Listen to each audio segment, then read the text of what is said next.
ಚಿಕ್ಕಬಳ್ಳಾಪುರದ ಸಮಸ್ಯೆ ಕಳೆದ ನೀವು ಒಂದು 15 ದಿನಗಳಿಂದ ಬಹಳ ದೊಡ್ಡ ಹೋರಾಟವನ್ನ ಪಕ್ಷಾತೀತವಾಗಿ ಮಾಡ್ತಾ ಇರ್ತಕ್ಕಂಥದ್ದು ನನ್ನ ಗಮನಕ್ಕೆ ಬಂದಿದೆ. ಸಂದೀಪ್ ರೆಡ್ಡಿ ಅವರು ಹೇಳೋಣ, ನೀನೊಂದು 5 ನಿಮಿಷ ಬರಬೇಕು ಮತ್ತು ಅಸೆಂಬ್ಲಿಯಲ್ಲಿ ಕೂಡ ಇದ್ರ ಬಗ್ಗೆ ಮಾತಾಡಬೇಕು ಅಂತಕ್ಕಂಥ ಮಾತನ್ನು ಹೇಳಿದ ಮೇಲೆ ನಾನು ಈ ಒಂದು ಜನಪರವಾದಂಥ ಹೋರಾಟಕ್ಕೆ ನಾನು ಬಂದಿರತಕ್ಕಂಥದ್ದು. ಬಂಧುಗಳೇ, ಸುಮಾರು 60-70 ವರ್ಷ ಬೆಂಗಳೂರಿಗೆ ಶುದ್ಧವಾದ ನೀರನ್ನು ಕೊಟ್ಟಂತ ಮೊದಲನೇ ನದಿ ಅರ್ಕಾವತಿ, ಚಿಕ್ಕಬಳ್ಳಾಪುರದ ನಂದಿ ಬೆಟ್ಟ. ಬೆಂಗಳೂರಿಗೆ ಸೂಪರ್ ಆಗಿ ನೀರು ಕೊಟ್ಟಿದ್ದು ಫಸ್ಟ್ ಹೆಸರುಘಟ್ಟ ಕೆರೆ, ಆಮೇಲೆ ತಿಪ್ಪಗೊಂಡಳ್ಳಿ ಕೆರೆ, ಅದಾದ್ಮೇಲೆ ಚಿತ್ರಾವತಿ ಇರ್ಬೋದು, ಪನ್ನಾರ್ ಇರ್ಬೋದು, ಅನೇಕ ಶುದ್ಧವಾದ ನದಿಗಳಿಗೆ ಜೀವ ಕೊಟ್ಟಂತ ಕ್ಷೇತ್ರ ಚಿಕ್ಕಬಳ್ಳಾಪುರ. ಇಡೀ ಬೆಂಗಳೂರಿಗೆ ಸುತ್ತಮುತ್ತಲಿನ ಗ್ರಾಮಗಳಿಗೆ ಶುದ್ಧವಾದ ನೀರನ್ನು ಕೊಟ್ಟು ಇವತ್ತು ನಾವು ಚಿಕ್ಕಬಳ್ಳಾಪುರಕ್ಕೆ ಬೆಂಗಳೂರಿಂದ ಅಶುದ್ಧವಾದಂಥ ನೀರನ್ನು ಕೊಡುವಂಥ ಎಲ್ಲೋ ಪಾಪದ ಕೆಲಸವನ್ನು ನಾವು ಮಾಡ್ತಾ ಇದ್ದೀವಿ ಅಂತೇಳಿ ಎಲ್ಲೋ ಒಂದು ಕಡೆ ನಮಗೂ ಕೂಡ ಒಳಗಡೆ ಅನಿಸ್ತು ನನಗೆ. ಸೊ ಅದಕ್ಕೋಸ್ಕರ ಈ ಹೋರಾಟಕ್ಕೆ ಒಂದು ಸಣ್ಣ ಬೆಂಬಲವನ್ನು ಕೊಡೋಣ ಅಂತೇಳಿ ಇವತ್ತು ನಾನು ನಿಮ್ಮಲ್ಲಿ ಭಾಗವಹಿಸೋದು ಬಿಟ್ಟರೆ ಅನ್ಯತೆ ಯಾರೂ ಭಾವಿಸಬಾರದು. ಇವತ್ತು ಸನ್ಮಾನ್ಯ ಪ್ರದೀಪ್ ಈಶ್ವರ್ ಅವ್ರ ಬಗ್ಗೆ ನಾನು ಮಾತಾಡಲ್ಲ. ಅವ್ರು ಹೇಳಿದ್ರು ನನ್ನ ಲೆವೆಲ್ ಏನಿದ್ರು ಮೋದಿ ಲೆವೆಲ್ ಅಂತೇಳಿ. ಸೊ ಅದಕ್ಕೆ ನಾನು ಆ ಲೆವೆಲ್ ಅವ್ರ ಜೊತೆ ಮಾತಾಡಲ್ಲ, ಅವ್ರ ಬಗ್ಗೆ ಮಾತಾಡೋಕ್ಕೆ ಹೋಗಲ್ಲ. ನನ್ನ ಲೆವೆಲ್ ಏನಿದ್ರು ನಿಮ್ಮ ಲೆವೆಲ್ ಅಷ್ಟೇ. ಈಗೊಂದು 3 ಅಡಿ ಹೈಟಲ್ಲಿ ಇದ್ದೀನಿ, ನಾನು ಸ್ಟೇಜ್ ಮೇಲೆ ನಿಲ್ಸಿದ್ದೀರಿ ಬಿಟ್ಟರೆ ನಾನು ನಿಮ್ಮ ಲೆವೆಲಲ್ಲೇ, ನಿಮ್ಮ ಲೆವೆಲಿಂದನೇ ನಾನು ಈ ಲೆವೆಲ್ ಬಂದಿರ್ತಕ್ಕಂಥದ್ದು. ಅದ್ರ ಮೇಲೆ ನಾನು ಯೋಚನೆ ಮಾಡೋಂಥ ದೊಡ್ಡ ವ್ಯಕ್ತಿ ನಾನಲ್ಲ. ಮಾತಾಡೋದಕ್ಕಿಂತಲೂ ಕೂಡ ನಾವು ಮಾಡೋವಂಥ ಕೆಲಸ ಮಾತಾಡಬೇಕು. ಮಾತಾಡೋದೇ ವೃತ್ತಿ ಆಗಬಾರ್ದು. ನಾವೇನು ಮಾಡಿರ್ತೀವಿ ಕೆಲಸ ಅದು ಜನ ಮಾತಾಡಬೇಕು. ಬಹುಶಃ ಸ್ಪೀಕರ್ ರಮೇಶ್ ಕುಮಾರ್ ಅವರು ಅವಾಗ ಕಾಂಗ್ರೆಸ್ಸಿನ ಶಾಸಕರು, ನಾನು ಇದ್ದೆ ಅಸೆಂಬ್ಲಿಯಲ್ಲಿ, ಅವ್ರು ಮಾತಾಡ್ತಾ ಹೇಳಿದ್ರು, ಕಣ್ಣೀರು ಸುರಿಸ್ಕೊಂಡಂತ ಹೇಳಿದ್ರು ಅವರು. ಕೋಲಾರ ಭಾಗದಲ್ಲಿ ನಮಗೆ ಕುಡಿಯೋಕೆ ನೀರಿಲ್ಲ, 1500 ಅಡಿ ನೀರು ಹೋದ್ರೂ ಕೂಡ ನಮ್ಗೆ ನೀರು ಸಿಗ್ತಾ ಇಲ್ಲ, ನಿಮ್ಮ ಬೆಂಗಳೂರವರ ಮೂತ್ರದ ನೀರನ್ನಾದ್ರೂ ನನಗೆ ಕೊಡ್ರಿ ಅಂತ ಹೇಳಿ ಹೋಗರ್ದ್ರು. ಬಹುಶಃ ಅವ್ರಿಗೂ ಕೂಡ ಈ ಕಲ್ಪನೆ ಇರಲಿಲ್ಲ ಹಿಂಗೆ ಆಗ್ತದೆ ಅಂತೇಳಿ. ಅವ್ರಿಗೇನು ಅಂತಂದ್ರೆ ಶುದ್ಧವಾದ ನೀರು ಕೊಡ್ತಾರೆ, ಕೆರೆಗೆ ಬಂದ್ಮೇಲೆ ಅಂತರ್ಜಲ ಜಾಸ್ತಿ ಆಗ್ತದೆ, ನಮ್ಮ ಬದುಕು ಬಂಗಾರ ಆಗ್ತದೆ ಅಂತೇಳಿ ಅವ್ರು ಅನಿಸ್ಕೊಂಡಿದ್ರು. ನಾವು ಕೂಡ ಅವ್ರಿಗೆಲ್ಲ ಬೆಂಬಲ ಕೊಟ್ವಿ. ಏನು ಈ ಬೆಂಗಳೂರಿನಿರ್ತಾನೆ ಫಿಲ್ಟರ್ ಮಾಡಿ ಕಳಿಸೋಣ ಅಂತೇಳಿ. ಅದು ನಿಧಾನವಾಗಿ ಈಗ ಸ್ಪೀಕರ್, ಅದೇ ಮಾಜಿ ಸ್ಪೀಕರ್ ರಮೇಶ್ ಕುಮಾರ್ ಹೇಳ್ತಾರೆ, ನಾನು ಮಹಾ ತಪ್ಪು ಮಾಡಿದೆ, ದೊಡ್ಡ ತಪ್ಪು ಮಾಡಿದೆ, ನಾನು ಕೋಲಾರ ಜನಗೆ ವಿಷ ಉಣಿಸುವಂತ ಕೆಲಸ ಮಾಡಿದೆ ಅಂತೇಳಿ ಪಶ್ಚಾತ್ತಾಪವನ್ನು ಪಡ್ತಾವ್ರೆ. ನಮಗೂ ಕೂಡ ಮೊದಲು ಅನಿಸಿಲ್ಲ. ಪ್ರಾರಂಭದಲ್ಲಿ ಯಾವುದೇ ಸರ್ಕಾರ ಈ ಒಂದು ಯೋಜನೆ ತಂದಾಗ ನಾವೆಲ್ಲ ಖುಷಿ ಪಟ್ಟರು. ಯಾಕಂದ್ರೆ ನೀರನ್ನು ಶುದ್ಧೀಕರಿಸಿ ಮಾಡಿ ಕೆರೆಗೆ ಬಿಟ್ರೆ ಅಂತರ್ಜಲ ಏನೋ ಜಾಸ್ತಿ ಆಯ್ತು, ಇಲ್ಲ ಅಂತ ನಾನು ಹೇಳ್ತಾ ಇಲ್ಲ. ಆದರೆ ಇವತ್ತು ಇಂಡಿಯನ್ ಇನ್ಸ್ಟಿಟ್ಯೂಟ್ ಆಫ್ ಸೈನ್ಸ್ ಅವರು ಇರ್ಬೋದು, NGT ಹೋಗಿ NGT ಅವರು ಕೂಡ ತನಿಖಾ ತಂಡಗಳನ್ನು ಮಾಡಿ ತನಿಖೆ ಮಾಡಿಸಿದ್ದಾರೆ. ಈ ಏನು ಕೆರೆ ನೀರಿದೆಯಲ್ಲ, ಈ ಕೆರೆ ನೀರು ಅಂತರ್ಜಲದಿಂದ ಮೇಲೆ ಬರ್ತಕ್ಕಂಥ ನೀರು ಕೂಡ ಕುಡಿಯೋಕೆ ಯೋಗ್ಯತೆ ಅಲ್ಲ, ಕೆರೆ ನೀರಲ್ಲ. ಇದೇನು ಭೂಮಿ ಒಳಗಡೆ ಹೋಗಿ ಬೋರ್ವೆಲ್ಲಿಂದ ಆಚೆಗೆ ಬರ್ತದೆ, ಆ ನೀರು ಕೂಡ ನೇರವಾಗಿ ಕುಡಿಯೋಕೆ ಅರ್ಹ ಇಲ್ಲ. ಅದರಲ್ಲಿ ಅನೇಕ ಥರದ ರಾಸಾಯನಿಕಗಳು ಮಿಶ್ರಣ ಆಗಿದೆ. ಇದರಿಂದ ಅನೇಕ ರೋಗ ರುಜಿನಗಳು ಬರ್ತದೆ, ಬಹಳ ಪ್ರಮುಖವಾಗಿ ಕ್ಯಾನ್ಸರ್, ಕಿಡ್ನಿ. ನೋಡ್ರಿ, ನಾವು ಮನುಷ್ಯ ಆರೋಗ್ಯವಾಗಿ ಇರಬೇಕಾದ್ರೆ 3 ಶುದ್ಧವಾದ ಗಾಳಿ, ಶುದ್ಧವಾದ ನೀರು, ಶುದ್ಧವಾದ ಆಹಾರ. ಇಷ್ಟಿದ್ರೆ ನಮ್ಗೆ ಯಾವ ಕಾಯಿಲೆನೂ ಬರಲ್ಲ. ವಯಸ್ಸಾದವ್ರು ಅವರೇ ಕೇಳಿ ನೋಡ್ರಿ, ಕೆರೆ ನೀರು ಕುಡಿತಾ ಇದ್ವಿ ನಾವೆಲ್ಲ ಕೂಡ. ದನ ಕರ ಮೇಯ್ಸಕ್ ಹೋದಾಗ ಕೆರೆಯಲ್ಲಿ ಈಜೊಡಿತಾ ಇದ್ವಿ. ಒಂದ್ ಕಡೆ ದನ ನೀರು ಕುಡಿತಾ ಇದ್ರೆ, ಇನ್ನೊಂದ್ ಕಡೆ ನಾವು ಹಿಂಗಂದ್ಬಿಟ್ಟು ನೀರು ಕುಡಿತಾ ಇದ್ವಿ ಬಗ್ಸಲ್ಲಿ. ಯಾವ ಕಾಯಿಲೆನೂ ಬರ್ತಾ ಇರ್ಲಿಲ್ಲ. ಕಟ್ಟು ಮುರ್ಕೊಂಡು ರಾಗಿ ಬೆಳ್ಕೊಂಡು ಗೊಬ್ಬರ ಹಾಕೊಂಡು ಬೆಳ್ಕೊಂತ ಇದ್ದಂತ 100 ವರ್ಷ ಬದುಕವ್ರೆ. ಇವತ್ತು ನಾವು ಬೆಳೀತಕ್ಕಂಥ ಎಲ್ಲ ಬೆಳೆಗಳಲ್ಲೂ ಕೂಡ ವಿಷ ಇದೆ ಅಂತೇಳಿ ಮೊನ್ನೆ ಅಸೆಂಬ್ಲಿಯಲ್ಲಿ ಕೂಡ JDSನ ಶಾಸಕ ಸಮೃದ್ಧಿ ಮಂಜುನಾಥ್ ಕೂಡ ಮಾತನಾಡಿದ್ರು, ಕ್ವಶನ್ ಕೇಳಿದ್ರು. ಅದಾದ್ಮೇಲೆ ನಮ್ಮ ಡಾಕ್ಟರ್ ಅಶ್ವಥ್ ನಾರಾಯಣ ಅವರು ಕೂಡ ಆಹಾರದಲ್ಲಿ ಯಾವ ರೀತಿ ಲೆಡ್, ಸೀಸ, ಈ ಥರದ ಬೇರೆ ಬೇರೆ ರಾಸಾಯನಿಕಗಳಿದೆ ಅಂತೇಳಿ ವೈಜ್ಞಾನಿಕವಾಗಿ ಕೊಟ್ಟಿರ್ತಕ್ಕಂಥ ರಿಪೋರ್ಟ್ ಅನ್ನು ಕೂಡ ಇಟ್ಟರು. ಹಿಂದೆ ಚಂದ್ರಗುಪ್ತ ಚಾಣಕ್ಯನ ಕಾಲದಲ್ಲಿ ವಿಷಕನ್ಯರು ಅಂತೇಳಿ ಸೃಷ್ಟಿ ಮಾಡ್ತಾ ಇದ್ರು. ಮಗುವಾದಾಗಿಂದನೇ ಸ್ವಲ್ಪನೇ ವಿಷ ತಿನ್ನಿಸ್ತಾ ಇದ್ರು, ಸಾಯ್ತಾ ಇರಲಿಲ್ಲ. ಆದರೆ ನಿಧಾನವಾಗಿ ಅದು ಇಡೀ ಮೈ ವಿಷ ಆಗ್ತಾ ಇತ್ತು.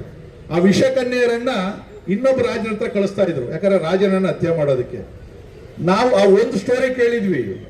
ಇವತ್ತು ಚಿಕ್ಕಬಳ್ಳಾಪುರದಲ್ಲಿ ಬಹಳಷ್ಟು ಜನ ವಿಷಕನ್ಯರು ಅವರೇ. ಯಾಕಂದ್ರೆ ನಿಧಾನವಾಗಿ ವಿಷವನ್ನ ಸೇವನೆ ಮಾಡ್ತಾ ಇದ್ದೀರಿ ನೀವು, ನೀರಿನ ಮುಖಾಂತರ, ಆಹಾರದ ಮುಖಾಂತರ. ತಾವು ಸೇರಿದ್ರೆ ಬೇಕಾದ್ರೆ ನೀವು ಹೋಗಿ ಲ್ಯಾಬ್ ಟೆಸ್ಟ್ ಮಾಡಿಸ್ತೀನಿ ನಿಮ್ಮ ದೇಹವನ್ನ. ಮೊದಲಿದ್ದಕ್ಕೂ ಈಗ ಅಶುದ್ಧವಾದ ನೀರು ಕುಡಿಯೋದಕ್ಕೂ ಕೂಡ ಬಹಳಷ್ಟು ವ್ಯತ್ಯಾಸ ಆಗಿದೆ. ಅದು ಇವತ್ತು ಚಿಕ್ಕಬಳ್ಳಾಪುರದಿಂದ ಯಾರನ್ನ ಎಂಟರಣ ಅಂತಂದ್ರೆ ಬೇಡಪ್ಪ, ಅದೇನೋ ಎಲ್ಲ ಕ್ಯಾನ್ಸರು ಕಿಡ್ನಿಗಳು ಫೇಲ್ಯೂರ್ ಅಂತೆ, ಬೇಡ ಅಂತಕ್ಕಂಥ ಪರಿಸ್ಥಿತಿ ಬರ್ಬೋದೇನೋ ಗೊತ್ತಿಲ್ಲ. ಇಲ್ಲ ಚಿಕ್ಕಬಳ್ಳಾಪುರಕ್ಕೆ ಏನಾದ್ರು ಹೆಣ್ಣು ಕೊಡೋಣ ಅಂತಂದ್ರೆ ಬೇಡ ಬೇಡ, ನಮ್ಮ ಮಗಳು ಚೆನ್ನಾಗಿರ್ಬೇಕು, ಅಲ್ಲೇನೋ ಹೋದ್ರೆ ಕಿಡ್ನಿ ಕ್ಯಾನ್ಸರ್ ಐತೆ ಪ್ರಚಾರ ಆಗ್ತಾ ಐತೆ. ಇದು ದೊಡ್ಡ ವ್ಯವಸ್ಥಿತವಾದಂತ ಪ್ರಚಾರ ಏನಿಲ್ಲ, ಇದು ಆಗ್ತಾ ಇರ್ತಕ್ಕಂಥದ್ದೇ. ಇದು ಮೊನ್ನೆ ದೆಹಲಿಯಲ್ಲಿ ಕೂಡ ಸನ್ಮಾನ್ಯ ಮಾಜಿ ಪ್ರಧಾನಿಗಳಂತ ದೇವೇಗೌಡರು ಕೂಡ ಇದ್ರ ಬಗ್ಗೆ ಮಾತಾಡಿದ್ದಾರೆ. ಡಾಕ್ಟರ್ ಮಂಜುನಾಥ್ ಅವರು ಕೂಡ ದೆಹಲಿಯಲ್ಲಿ ಮಾತಾಡಿದ್ದಾರೆ.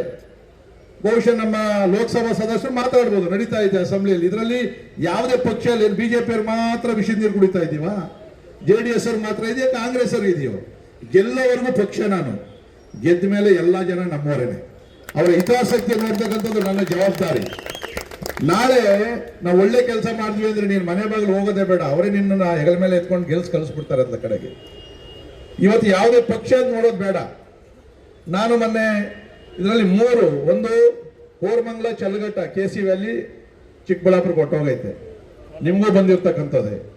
HN valley, Hebbal Nagavara valley, ಆ ನೀರು ಕೂಡ ಬರ್ತಾ ಐತೆ. ಈಗ ವೃಷಭಾವತಿ ನದಿ ಏನು ಮೈಸೂರು ಹತ್ರ ಹರಿತಾ ಇದೆ, ವೃಷಭಾವತಿ, ಅದು ಒಂದು ಕಾಲದಲ್ಲಿ ಜೀವ ನದಿ. ಅದು ಆ ವೃಷಭಾವತಿ ನದಿಯನ್ನ ಯಲಹಂಕದ 2 ಕೆರೆ, ಇನ್ನು ಮಿಕ್ಕಿದ್ದು ಚಿಕ್ಕಬಳ್ಳಾಪುರ, ಇದು ನೆಲಮಂಗಲ ಮತ್ತು ದೊಡ್ಡಬಳ್ಳಾಪುರ ಕೊಡ್ತಾವ್ರೆ. ನಾವು ಕೇಳಿದ್ವಿ ಎತ್ತಿನ ಹೊಳೆ ನೀರು. ನಮ್ಮ ಆಂಜನೇಯ ರೆಡ್ಡಿ ಅವರೆಲ್ಲ ಪಾಪ ಬಹಳಷ್ಟು ಹೋರಾಟಗಾರರು ನಮಗೆ ಎತ್ತಿನ ಹೊಳೆ ನೀರು ಕೊಡ್ರಿ ಅಂತೇಳಿ ಹೋರಾಟವನ್ನು ಮಾಡಿದ್ವಿ. ನಮ್ಮ ಸರ್ಕಾರ ಸದಾನಂದ ಗೌಡರಿದ್ದಾಗ 400 ಕೋಟಿ ರೂಪಾಯಿ ಪ್ರಾರಂಭ ಅನುದಾನವನ್ನು ಇಟ್ಟು ಸುಮಾರು 8,500 ಕೋಟಿ ರೂಪಾಯಿಯಲ್ಲಿ 24 TMCಯನ್ನ ತಂದಿದ್ದೇ ಚಿಕ್ಕಬಳ್ಳಾಪುರ ಮತ್ತು ಕೋಲಾರ, ಬೆಂಗಳೂರು ಗ್ರಾಮಾಂತರಕ್ಕೆ ಅಂತೇಳಿ. ಇವತ್ತು ನಿಮ್ಗೆ ಗೊತ್ತಿರಲಿ, ಎಸ್ಟಿಮೇಟ್ ರಿವೈಸ್ ಮಾಡವ್ರೆ 35,000 ಕೋಟಿ ಆಗ್ತದೆ ಅಂತೇಳಿ ಈ ವರ್ಷದ್ದು ಸೇರಿ. ಆದ್ರೂ ಕೂಡ ನೀರು ಬರ್ತಾ ಇಲ್ಲ. ಸಕಲೇಶ್ವರದ ಮೇಲೆ ಬರ್ತಾನೆ ಇಲ್ಲ ನೀರು. 2027 ಡಿಸೆಂಬರ್ಗೆ ನಿಮ್ಗೆ ನೀರು ಕೊಡ್ತೀವಿ ಅಂತ ಹೇಳ್ತಾರೆ. ಇಡೀ ಈಗ ಅಂತರ್ಜಲ ವಿಷ ಆಗಿದೆ.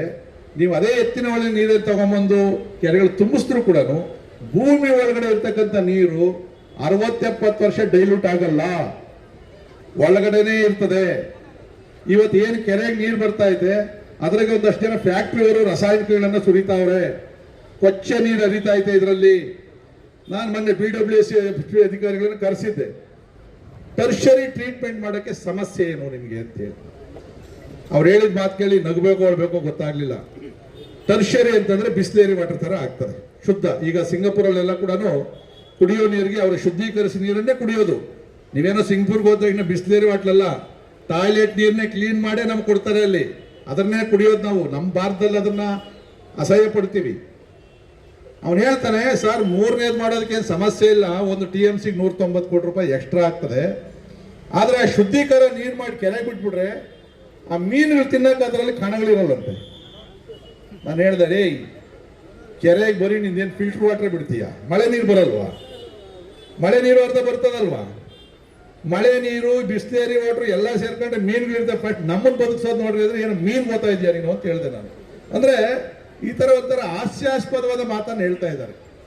ನಾನು ಹೇಳಿದೆ, ಹೋಗಲಪ್ಪ, ಟೆಕ್ನಾಲಜಿಯಲ್ಲಿ ಟರ್ಷರಿನೂ ಬೇಡ, ಸೆಕೆಂಡ್ರಿ ಬೇಡ, ಮಧ್ಯದಲ್ಲಿ ಏನಾದರೂ ಇದೆಯಾ ಅಂತ ಹೇಳಿ. ಇಲ್ಲ ಸರ್, ಟರ್ಷರಿನೇ ಮಾಡಬೇಕು ಅಂತೇಳಿ.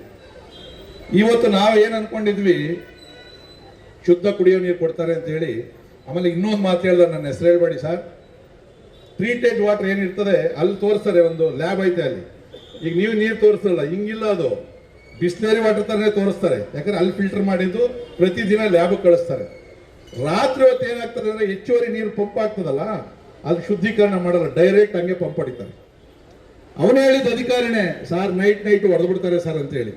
ನೀನು ಪ್ಯೂರ್ ಫಿಲ್ಟರ್ ಮಾಡಿ ಆ ಕೆರೆಗೇನು ಮಿಕ್ಸ್ ಆಗಿಲ್ಲ ಅಂದ್ರೆ ಪರವಾಗಿಲ್ಲ, ನೀವು ಕೊಳಚೆ ನೀರನ್ನು ಫಿಲ್ಟರ್ ಮಾಡಿದ್ರೆ ನೈಟ್ ಡೈರೆಕ್ಟ್ ಹೊಡಿತಾರೆ. ಆ ನೀರು ಬಂದು ಈ ಕೆರೆಗೆ ಮಿಕ್ಸ್ ಆಗಿ ಇವತ್ತು ಆಗಿರ್ತಕ್ಕಂಥದ್ದು. ಇದು ಅತ್ಯಂತ ಅಪಾಯಕಾರಿಯಾದಂಥ ಕೆಲಸವನ್ನ ಯಾವುದೇ ಸರ್ಕಾರ ಇಲ್ಲಿ ನೀವು ಕೇಳ್ಬೋದು. ಇವತ್ತು ನೀವು ಬಂದು ಮಾತಾಡ್ತೀರಿ, ನಿಮ್ಮ ಸರ್ಕಾರ ಇದ್ದಾಗಲ್ಲ ಸರ್ ಮಾಡಿದ್ದು ಅಂತೇಳಿ.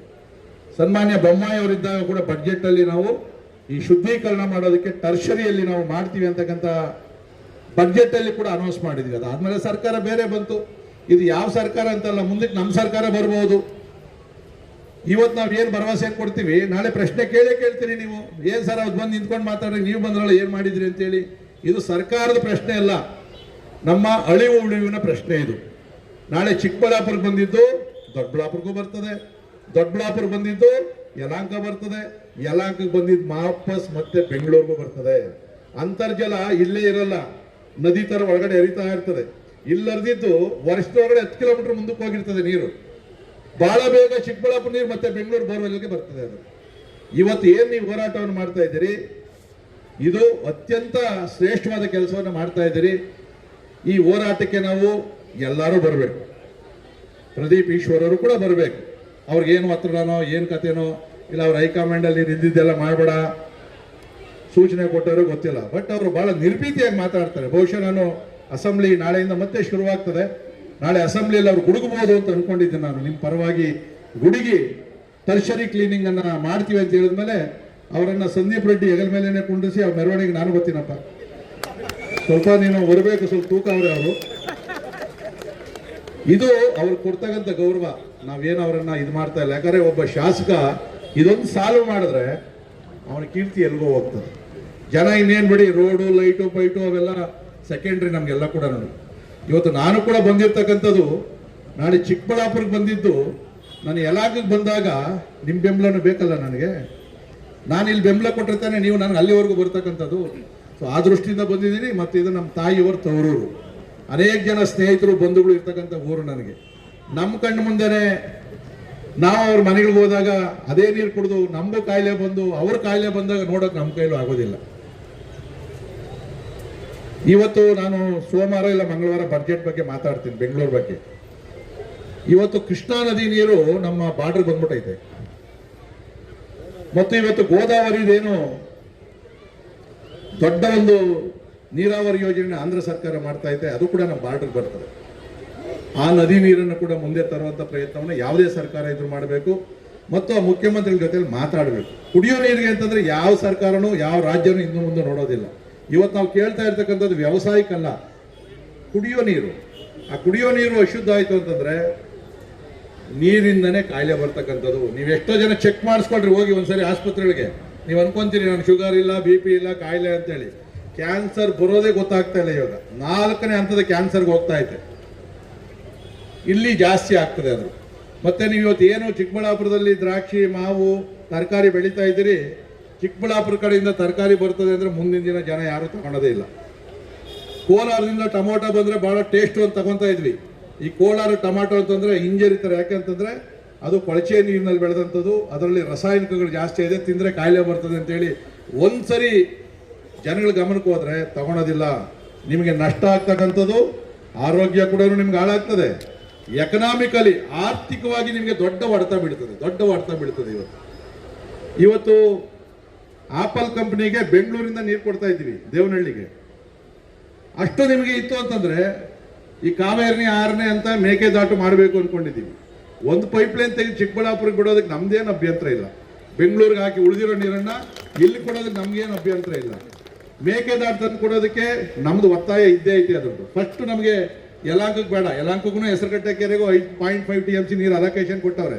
ಫಸ್ಟ್ ಚಿಕ್ಕಬಳ್ಳಾಪುರಕ್ಕೆ ಕೊಡ್ರಿ, ಕೋಲಾರಕ್ಕೆ ಕೊಡ್ರಿ, ಉಳಿಕೆ ನಿಮ್ಮ ಗ್ರಾಮಾಂತರಕ್ಕೆ ನಮ್ಗೆ ಕೊಡ್ರಿ, ನಮ್ದೇನು ಅಭ್ಯಂತರ ಇಲ್ಲ. ಯಾಕಂದ್ರೆ ಇರೋದ್ರಲ್ಲಿ ಹೆಂಗೋ ಕಾವೇರಿ ಕುಡ್ಕೊಂಡು ಸ್ವಲ್ಪ ಬೆಂಗಳೂರಲ್ಲಿ ಜೀವನ ಮಾಡ್ತಾ ಇದ್ದೀವಿ ನಾವು ಅಂತಕ್ಕಂಥ ಮಾತನ್ನು ಹೇಳಿ, ಸಂದೀಪ್ ನೀನು ಅನೇಕ ಒಳ್ಳೆ ಕೆಲಸ ಮಾಡ್ತಾ ಇದ್ದೀರಿ. ಇಟ್ಟ ಹೆಜ್ಜೆಯನ್ನು ಹಿಂದಕ್ಕೆ ತೆಗಿಯಕ್ಕೆ ಹೋಗ್ಬೇಡ್ರಿ. ಒಳ್ಳೆ ಕೆಲಸಕ್ಕೆ ಹೋದಾಗ ಅಡ್ಡಿ ಆತಂಕಗಳು ಸಾಕಷ್ಟು ಬರ್ತವೆ. ಅವೆಲ್ಲವನ್ನು ನಾವು ನಿವಾರಣೆ ಮಾಡಿಕೊಂಡು ಮುಂದಕ್ಕೆ ಹೋದಾಗನೇ ಸುಂದರವಾದಂಥ ಮೂರ್ತಿ ಆಗ್ತಕ್ಕಂಥದ್ದು. ಸೊ ಜನ ನಿಮ್ಮ ಜೊತೆಯಲ್ಲಿದ್ದಾರೆ. ಇಲ್ಲಾಂದ್ರೆ ಇಷ್ಟು ಜನನ ಬಿಸಿಲಲ್ಲಿ ಬಾ ಅಂತ ಹೇಳಿದ್ರೆ ಯಾರು ಬರೋದಿಲ್ಲ. ಭಾನುವಾರ ಬೇರೆ, ಇವತ್ತು ಯಾರನ್ನ ಬರ್ತಾರಾ? ಹೋಗೋಣ ಅವ್ರು ರೆಸ್ಟು, ಈಗ ನೆನ್ನೆಲ್ಲ ಕೂಲಿಗೆ ಹೋಗಿದ್ದೀವಿ, ವ್ಯಾಪಾರ ಮಾಡಿದ್ದೀವಿ, ನಾವು ಬರೋಕ್ಕಾಗಲ್ಲ ಅನ್ನೋರೇ ಜಾಸ್ತಿ. ಇನ್ನೂ ಒಂದು ನಾನು ನೋಡಿರ್ತಕ್ಕಂಥದ್ದು, ಇಡೀ ಚಿಕ್ಕಬಳ್ಳಾಪುರದಲ್ಲಿ ಅಂಗಡಿಗಳನ್ನು ಸ್ವಯಂ ಪ್ರೇರಿತವಾಗಿ ಬಂದ್ ಮಾಡೋದು. ಇವತ್ತು ಭಾನುವಾರ ವ್ಯಾಪಾರ ಜಾಸ್ತಿ ಆಗ್ತದೆ. ಯಾಕಂದ್ರೆ ಕೂಲಿ ಕಾರ್ಮಿಕರೆಲ್ಲ ಇವತ್ತು ಅಂಗಡಿಯಲ್ಲಿ ವ್ಯಾಪಾರ ಮಾಡೋಕೆ ಬರ್ತಾರೆ.